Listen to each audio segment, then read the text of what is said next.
नमस्ते बच्चों।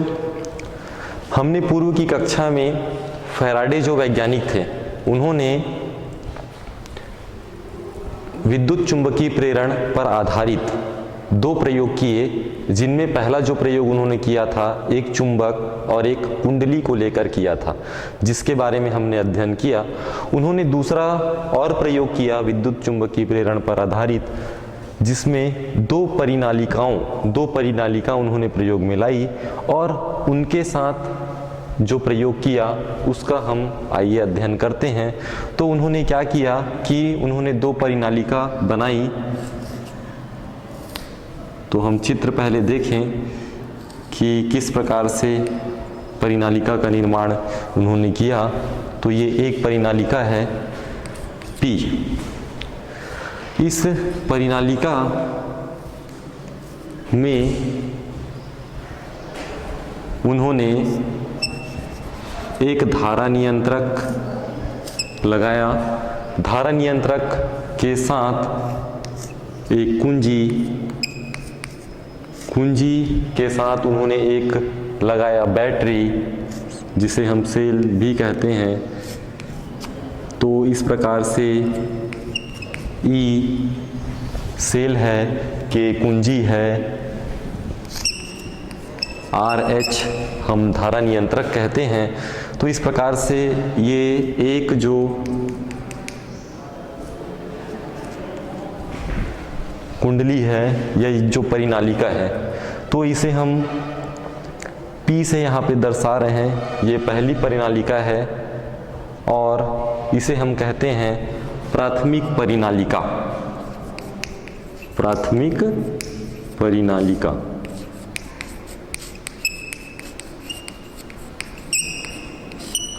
अब ये जो परिनालिका का जो निर्माण हमने किया है, इसके ठीक नीचे में एक हम और परिनालिका बनाते हैं और यह इस आकार का बनाते हैं कि ये जो प्राथमिक परिनालिका है इस दूसरी परिनालिका के अंदर ये क्या हो सकता है, समाहित हो सकता है। ये जो परिनालिका है उसके अंदर ये परिनालिका अंदर प्रवेश कर सकती है, अंदर प्रविष्ट कराई जा सकती है। तो ये जो दूसरी परिनालिका है इसे हम S नाम देते हैं। S इसे हम कहेंगे द्वितीयक परिनालिका। P से प्राइमरी भी आप बोल सकते हैं, प्राइमरी अर्थात प्राथमिक, और S सेकेंडरी अर्थात द्वितीयक परिनालिका। तो इस प्रकार से उन्होंने दो परिनालिका लिया और उनका इस प्रकार से उन्होंने समायोजन किया। अब ये जो दूसरी परिनालिका है उसके नीचे सिरे पर दो सिरे हैं। उन सिरों को हम एक धारा मापने के लिए हम लगाते हैं धारामापी। तो धारामापी हम लगा दिए G, किस पर लगाएंगे, द्वितीयक परिनालिका के सिरों पर।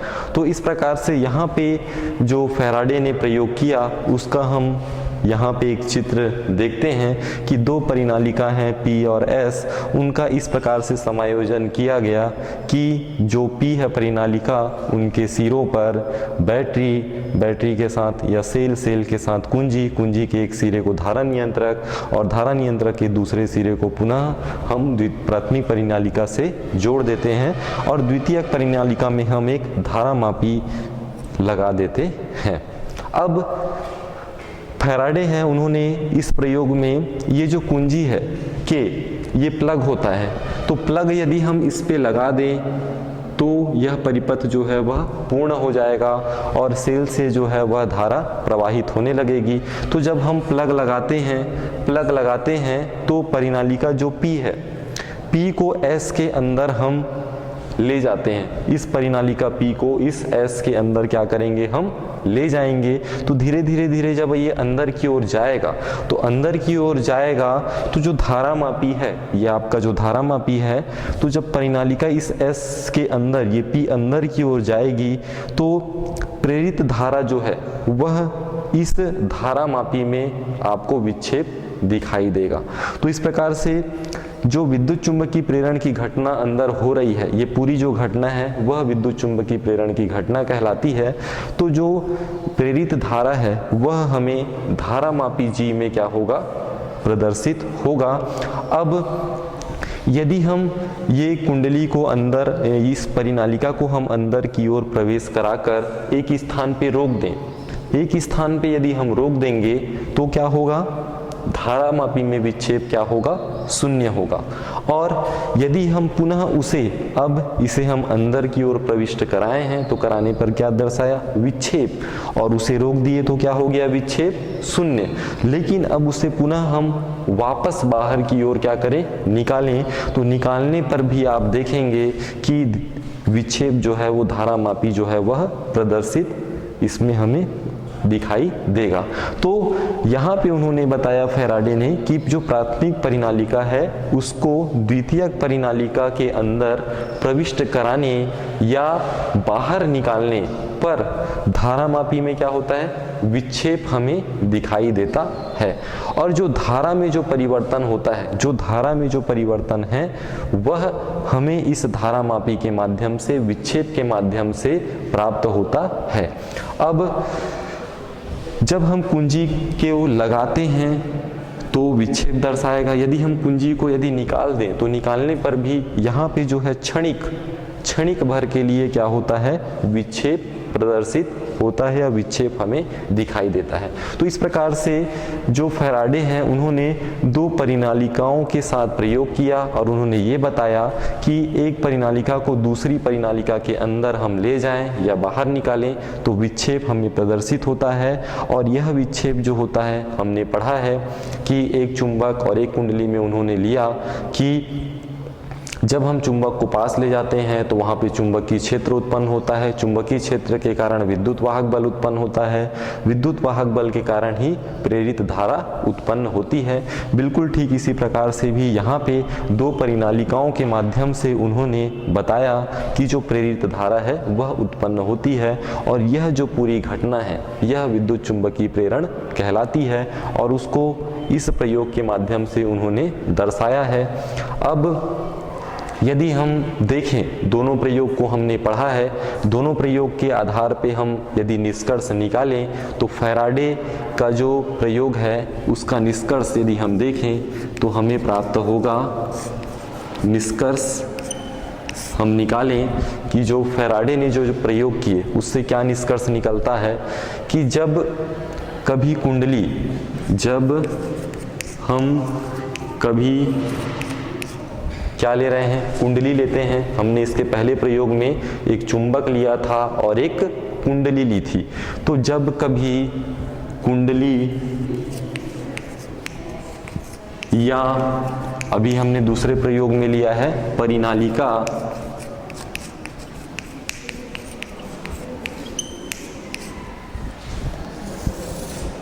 तो जब कभी कुंडली या परिनालिका से गुजरने वाली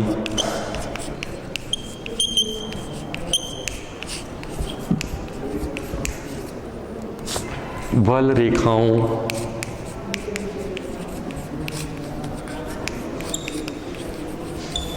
की संख्या अर्थात चुंबकीय फ्लक्स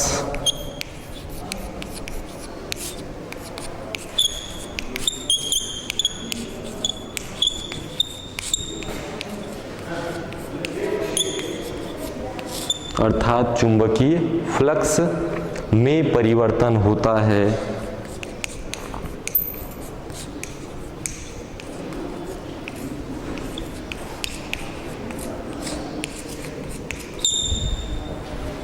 तो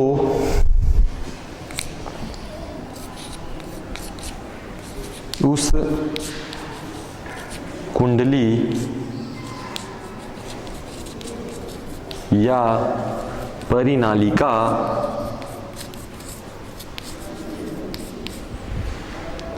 में प्रेरित विद्युत वाहक बल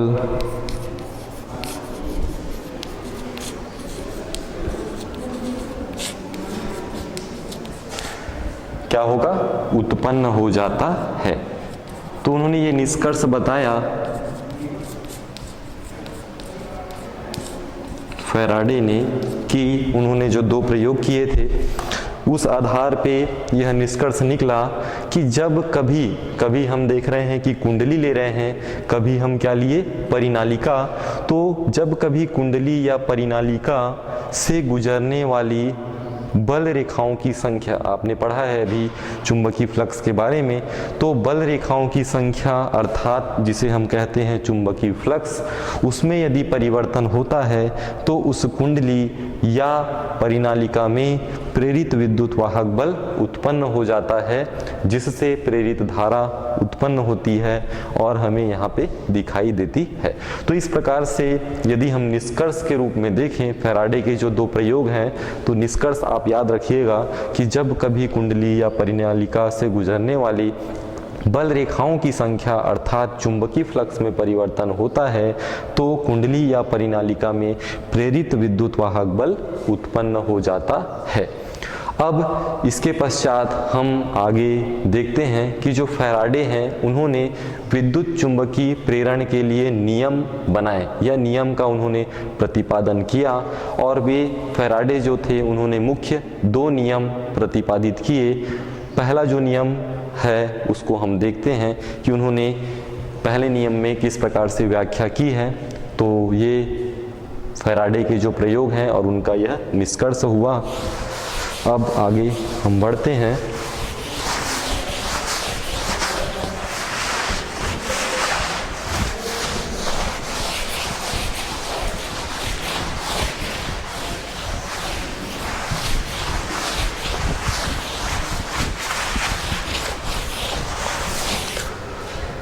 फैराडे के विद्युत चुंबकीय प्रेरण के नियम।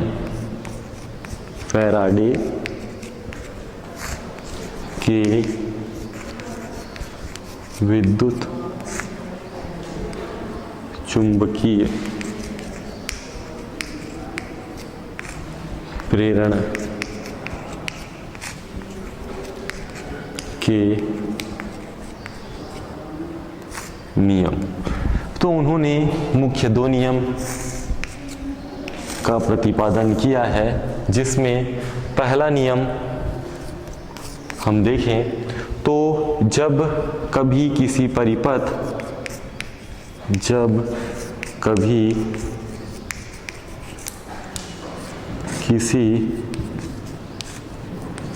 परिपथ, तो जब कोई परिपथ आपको दिया है तो जब कभी किसी परिपथ से बद्ध चुंबकीय फ्लक्स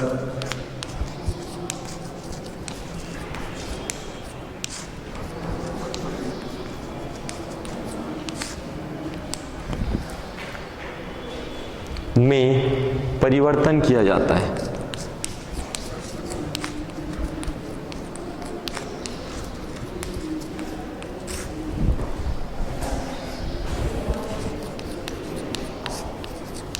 परिवर्तन किया जाता है तो उस परिपथ में, तो उस परिपथ में एक विद्युत वाहक बल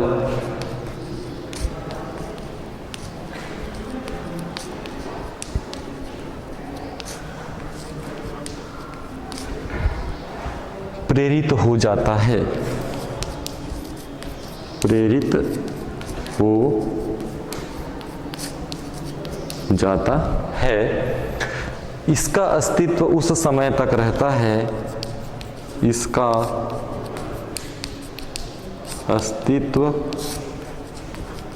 उस समय तक रहता है जब तक कि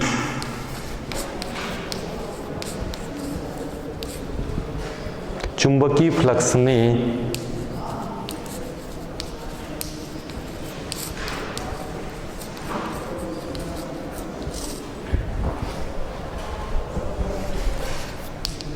परिवर्तन होता रहता है।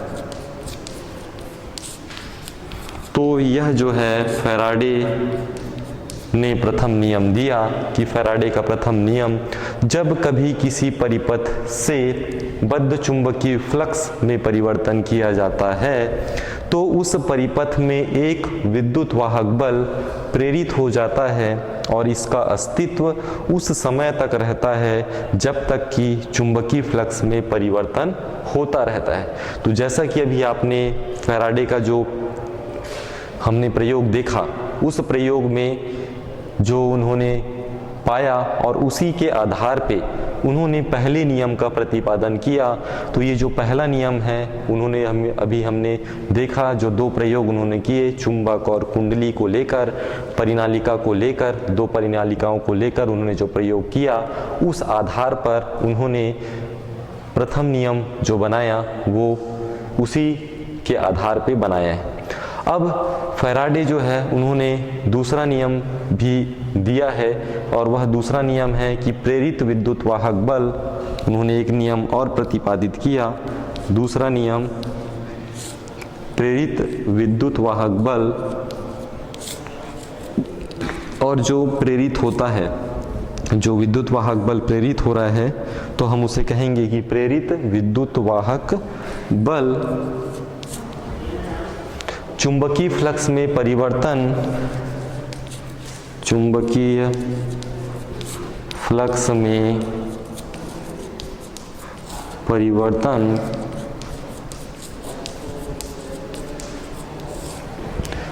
की दर के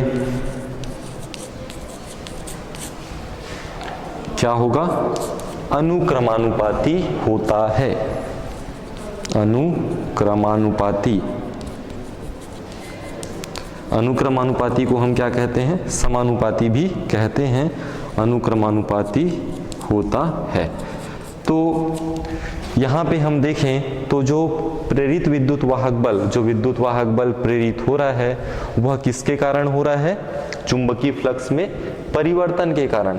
तो चूंकि चुंबकीय फ्लक्स में परिवर्तन के कारण प्रेरित विद्युत वाहक बल उत्पन्न होता है, उसी आधार पर फैराडे ने दूसरा नियम दिया कि प्रेरित विद्युत वाहक बल चुंबकीय फ्लक्स में परिवर्तन की दर के अनुक्रमानुपाती होता है।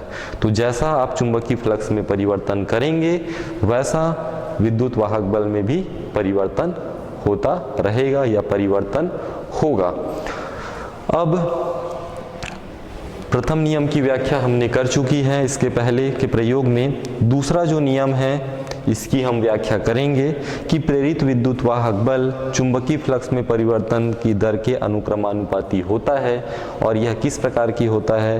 तो आइए हम देखते हैं फैराडे के द्वितीय नियम की व्याख्या।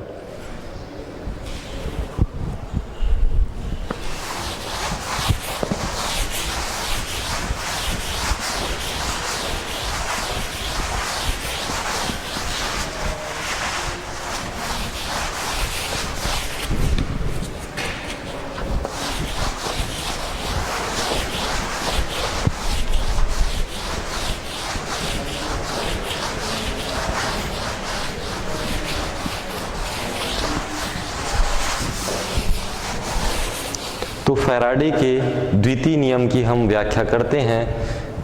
फैराडे के जो द्वितीय नियम है, फैराडे के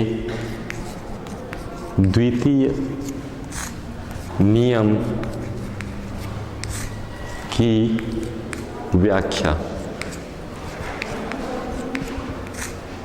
तो जो दूसरा नियम है उसकी हम व्याख्या करते हैं। तो हम मान लेते हैं कि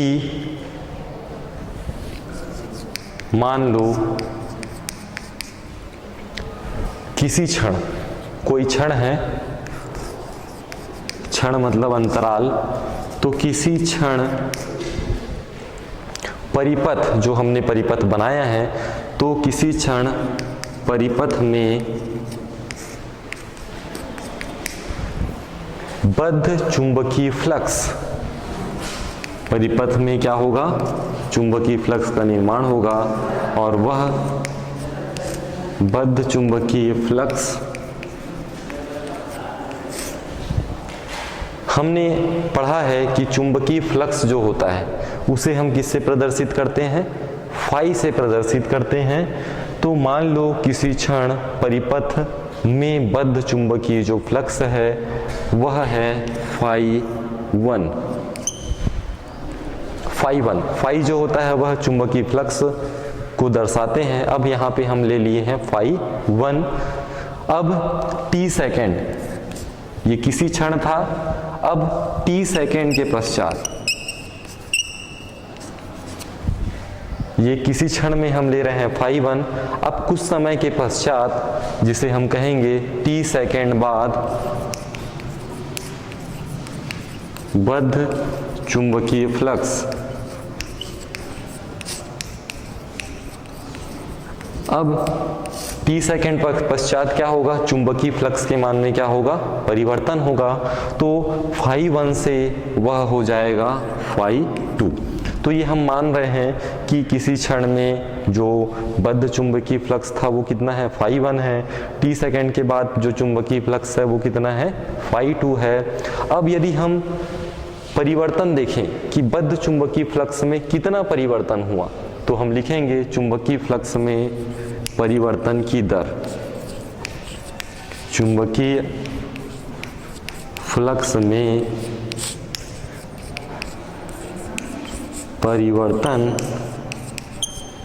की दर, कितना परिवर्तन हुआ। तो देखिए प्रारंभ में कितना था, फाई 1, t सेकेंड पश्चात कितना है, फाई 2। तो परिवर्तन हम निकालते हैं, किसके सापेक्ष निकालेंगे, t सेकेंड। तो हम कुल परिवर्तन की दर निकालें तो अंतिम फ्लक्स मतलब फाई 2 ऋण फाई 1 बटे t। तो इस प्रकार से समय के t सेकेंड के बाद हम देखें तो चुंबकीय फ्लक्स में जो परिवर्तन की दर है वो आपको मिलेगा phi 2 minus phi 1 upon t। तो परिवर्तन की जो दर है phi 2 minus phi 1 upon t आपको प्राप्त होगा। अब फैराडे ने ये बताया है कि द्वितीय नियम में कि प्रेरित जो विद्युत वाहक बल है वह चुंबकीय फ्लक्स में परिवर्तन की दर के क्या होता है, अनुक्रमानुपाती होता है, उन्होंने ये बताया है। तो हम उसी नियम के आधार पे हम आगे बढ़ें तो हम लिखेंगे कि फैराडे के विद्युत चुंबकीय, आप पूरा भी लिख सकते हैं, यदि हम पूरा लिखें तो फैराडे के विद्युत चुंबकीय प्रेरण के कौन से नियम हम ले रहे हैं, द्वितीय नियम। तो द्वितीय नियम से प्रेरित विद्युत वाहक बल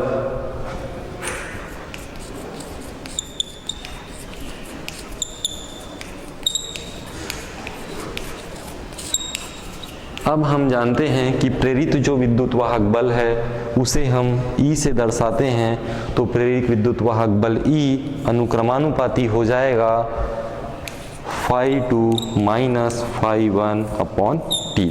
तो इस प्रकार से यह फैराडे के द्वितीय नियम से हमने विद्युत वाहक बल ये E अनुक्रमानुपाती phi 2 minus phi 1 upon t ये प्राप्त किया।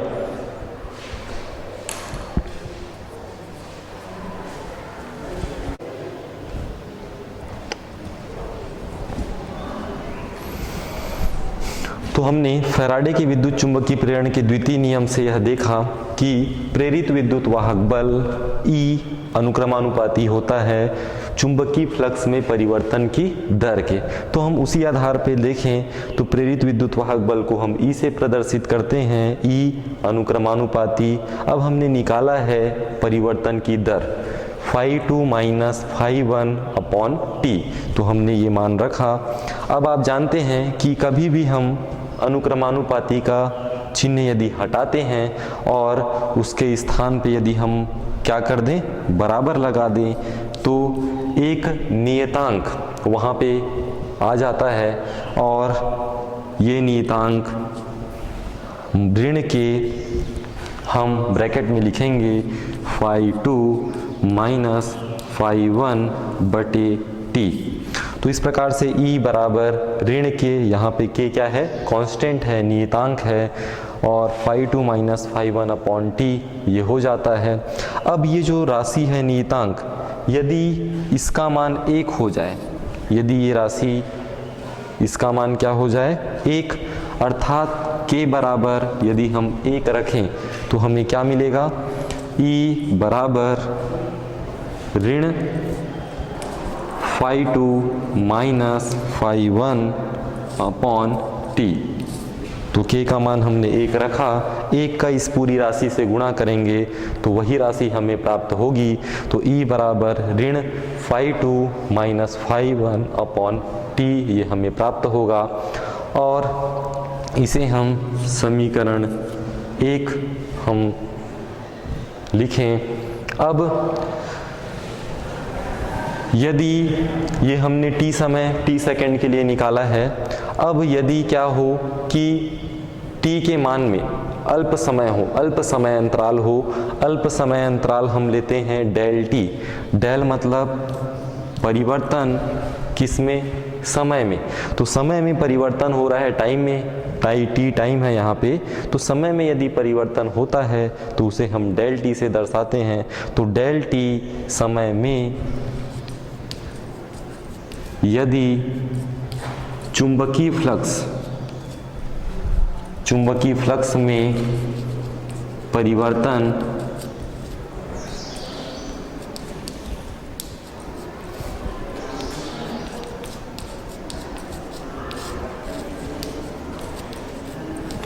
तो हम देख रहे हैं कि डेल टी समय है, उसमें चुंबकीय फ्लक्स में परिवर्तन।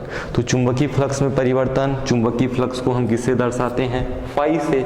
अब परिवर्तन हो रहा है तो हम क्या लगा देंगे, del phi.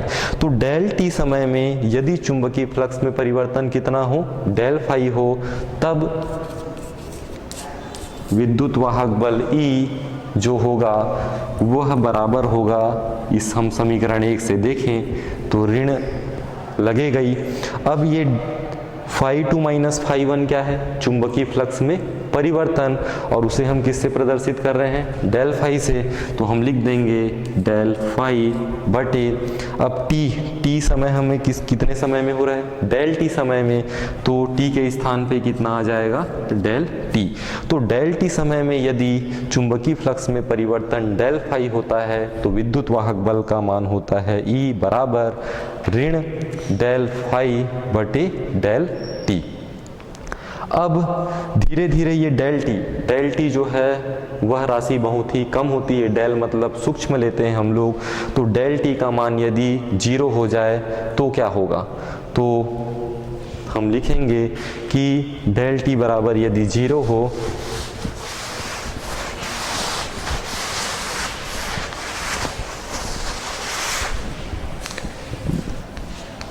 Del t tends to 0। तो हम डेल टी का मान बहुत ही सूक्ष्म है, 0 के बराबर यदि हम उसे लेते हैं तो हम E बराबर हम लिमिट, एक हम अंतराल ले रहे हैं, लिमिट ले रहे हैं कि डेल टी का जो मान है वह 0 हो रहा है। तो limit del t tends to 0, उसकी लिमिट है कि वह 0 होगी। कब, जब होगा ऋण del phi upon del t. तो इस प्रकार से हम लिख सकते हैं E बराबर limit del t tends to 0 minus del phi upon del t. और देखें तो ये जो परिवर्तन है, तो ये जो परिवर्तन है वह पूरा हम लिख सकते हैं del phi upon d t. तो इसे हम लिख सकते हैं d phi upon d t, अर्थात समय के सापेक्ष किस में परिवर्तन, फ्लक्स में परिवर्तन। फाई हमारा है फ्लक्स, जिसे बद्ध चुंबकीय फ्लक्स कहते हैं। तो जो विद्युत वाहक बल है वह बद्ध चुंबकीय फ्लक्स में परिवर्तन के क्या होता है, अनुक्रमानुपाती होता है। और यही फैराडे की क्या है, द्वितीय नियम है, जिसकी हमने यहाँ पे व्याख्या की। अब एक चीज आप गौर करेंगे कि यहाँ पे राशि आ रही है ऋणात्मक, हमने ये ऋण लिया है, यहाँ पे भी ऋण लगाया है, यहाँ पे भी ऋण लगाया है। तो हमने ऋण यहाँ पे इसलिए लगाया है कि जो प्रेरित विद्युत वाहक बल है, जब वहाँ पे घटना घट रही है विद्युत चुंबकीय प्रेरण की, तो विद्युत चुंबकीय प्रेरण की घटना में हमने देखा है कि वहाँ पे विद्युत वाहक बल क्या होता है, प्रेरित हो जाता है। तो प्रेरित जो विद्युत वाहक बल है और चुंबकीय फ्लक्स में जो परिवर्तन है, तो चुंबकीय फ्लक्स में परिवर्तन का विरोध करती है कौन विरोध करेगा, विद्युत वाहक बल।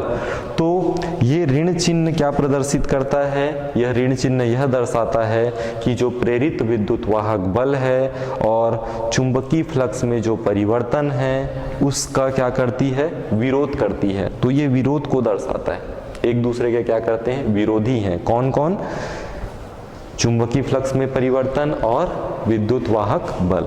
तो हमने ऋण चिन्ह इसलिए लगाया है कि ये एक दूसरे के क्या करते हैं, विरोध करते हैं। तो हमने इसलिए यहाँ पे ऋण चिन्ह को लगाकर ले गए हैं। और लास्ट में हमने बताया कि ये जो समय के सापेक्ष क्या हो रहा है, परिवर्तन, तो उसे हम डी फाई बटे डी टी हम लिखेंगे। यहाँ पे टी टाइम है, टाइम के सापेक्ष डी बाई डी टी लिखते हैं, और ये है फाई, तो फाई आपका क्या है, फ्लक्स है। तो फ्लक्स में समय के सापेक्ष क्या होता है, परिवर्तन होता है। और फैराडे की द्वितीय नियम की क्या हुई, व्याख्या हुई। तो हम यहाँ पे लिख लें कि ऋण चिन्ह क्या दर्शा रहा है, उसे हम लिख लेते हैं कि जो ऋण चिन्ह है, ऋण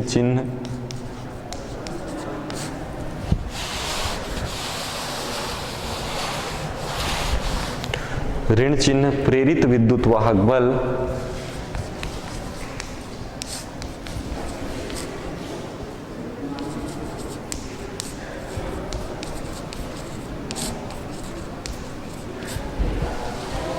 चुंबकीय फ्लक्स में परिवर्तन, चुंबकीय फ्लक्स में परिवर्तन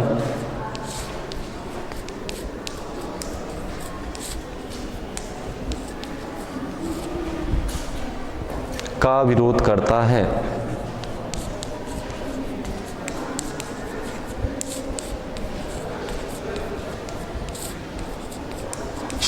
तो इस प्रकार से जो ऋण चिन्ह हमने लिया है, ऋण के ऋण, तो ये ऋण चिन्ह क्या प्रदर्शित करता है, ऋण चिन्ह यह प्रदर्शित करता है कि जो प्रेरित विद्युत वाहक बल है चुंबकीय फ्लक्स में जो परिवर्तन है का विरोध करता है, वह विरोधी है। तो ऋण चिन्ह यहाँ पे यह हमने लगाया है, उस चिन्ह का हमने यहाँ पे क्या किया, व्याख्या किया कि हमने ऋण चिन्ह क्यों लगाया है।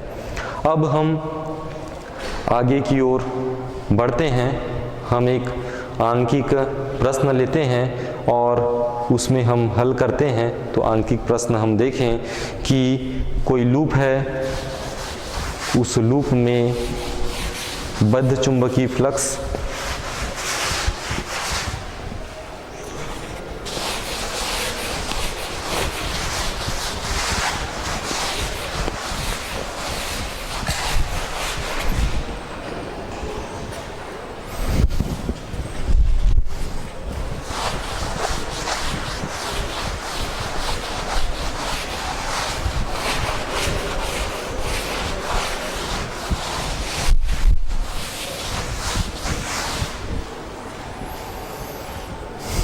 तो हम एक प्रश्न लेते हैं। प्रश्न कि एक लूप है, एक लूप में बद्ध चुंबकीय फ्लक्स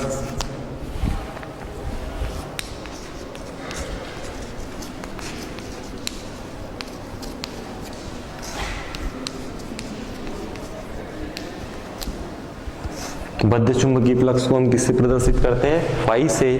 तो फाई बराबर 6t² प्लस 7t प्लस 1 है।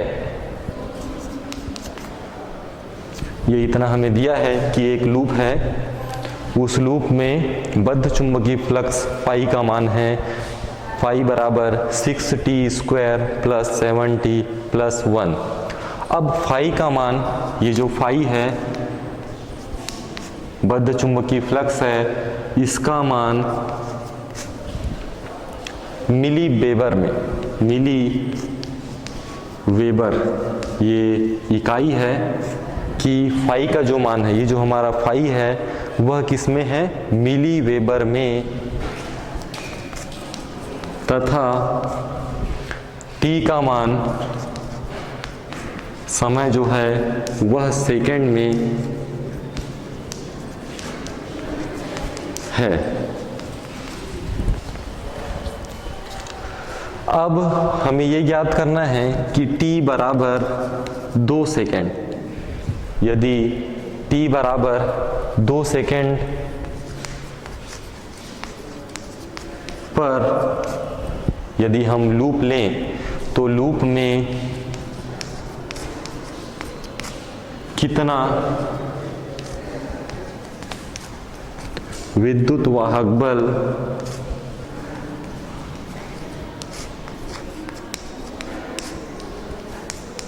प्रेरित होगा। तो हम एक प्रश्न यहाँ पे लिए हैं, प्रश्न देखें कि एक लूप है, उसमें बद्ध चुंबकीय फ्लक्स का मान आपको दिया गया है, उसका मान मिली वेबर में है, समय जो है वह सेकंड में है, तो t बराबर 2 सेकंड पर लूप में कितना विद्युत वाहक बल प्रेरित होगा। तो इसे हम हल करें तो अभी आपने देखा है कि जो विद्युत वाहक बल जिसे हम किससे दर्शाते हैं, E से, और E बराबर होता है minus d phi upon d t. तो ये हम जानते हैं कि जो विद्युत वाहक बल E है वह बराबर होगा ऋण डी फाई बटे डी टी के। ऋण चिन्ह हमने इसलिए लगाया है कि दोनों की दिशाएं क्या होती हैं, विपरीत होती हैं। अब हमको क्या दिया है, फाई का मान, तो फाई का मान हमको दिया हुआ है, तो दिया है फाई बराबर 6t square plus 7t plus 1। तो ये हमारा जो सूत्र है ये हम जानते हैं, और फाई का मान हमें चूंकि क्या है, दिया है। अब इस मान को हम रखें तो अब आप देखिए E बराबर होता है माइनस डी फाई बटे डी टी। अब देखिए यहाँ पे फाई दिया हुआ है, अब हमको क्या निकालना पड़ेगा, डी फाई बटे डी टी। तो डी बाई डी टी मतलब क्या होता है, टी हम लेते हैं तो फाई का हम क्या करेंगे, टी के सापेक्ष अवकलन। हम किसी भी राशि में यदि डी बाई डी टी लगाते हैं तो वह क्या कहलाता है, अवकलन। तो फाई जो हमें दिया गया है इसका क्या करना पड़ेगा, अवकलन करना पड़ेगा। तो किसके सापेक्ष में, टी के सापेक्ष। तो टी के सापेक्ष अवकलन करेंगे तो ये हो जाएगा डी फाई बटे डी टी। अब ये जो राशि है, पूरी राशि का हम t के सापेक्ष क्या करेंगे, अवकलन करेंगे। तो इधर भी लिखेंगे d by d T, 6t square plus 7t plus 1। यहाँ पे t मैंने अलग अलग बना लिया है, आप उसे एक जैसा बना लीजिए। ये दोनों में समानता हो गया। तो 6t square plus 7t plus 1। अब हम d phi by d t अब अवकलन करते हैं तो यहाँ पे कितनी राशियाँ हैं, 3 राशियाँ हैं। तीनों को हम क्या करेंगे, अलग अलग करेंगे। तो पहले D by d T 6t वर्ग plus D by d T 7t plus D by d T और क्या है 1। तो इस प्रकार से जिन राशियों का होना है उसे हम अलग अलग कर लिए। अब यहाँ पे देखें कि 6 ये क्या है, कांस्टेंट है, नियत है। 6 जो है क्या होती है, नियत। तो उसे हम फिक्स रखेंगे। तो 6 को हम बाहर लेंगे तो आएगा डी बाई डी टी और बचेगा यहाँ पे टी वर्ग। टी वर्ग का हम अवकलन करेंगे और यहाँ से 7 डी बाई डी टी, और यहाँ बचेगा t, और d बाई डी टी 1 अचर राशि है, इसका हम अवकलन करेंगे तो अब क्या मिलेगा हम देखें। तो d phi by d t इधर है तो उसे वैसे लिखेंगे आप d phi by d t. अब देखिए 6 है तो आप उसे वैसे लिखिए। अब D by d T, T के सापेक्ष अवकलन होगा टी वर्ग का। तो आप एक सूत्र जानते होंगे कि यदि डी बाई डी टी हो और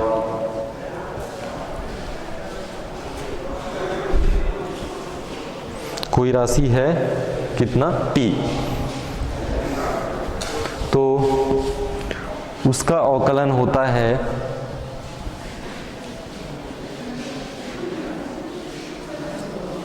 यदि मैं यहाँ लिखूं d by D x, x के सापेक्ष यदि करें x की पावर n है तो उसका अवकलन होता है n x की पावर n माइनस 1। ये सूत्र है, ये सूत्र मैंने लिखा कि यदि d by D x x की घात में n है तो वो घात पहले आ जाता है n, x की घात n माइनस 1 मतलब उसके घात में एक की कमी होती है। तो वैसे ही देखिए यहाँ t की घात में कितना है 2, तो 2 क्या होगा पहले आएगा तो इंटू 2, और यहाँ पे x है तो यहाँ पे क्या है t, तो हम क्या लिखेंगे t, और n माइनस 1 तो घात में कितने का कमी हो रहा है 1 का, तो यहाँ 2 है तो कितना हो जाएगा 1, तो घात में यहाँ हो जाएगा 1। तो इस प्रकार से यदि हम d by d T T square करें तो इसका हमें अवकलन मिलेगा 2t, प्लस है तो प्लस लगाए, फिर 7। अब देखिए d बाई डी टी का t है तो t की घात में कितना है 1, तो 1 क्या होगा पहले आएगा तो ये हो गया 1, फिर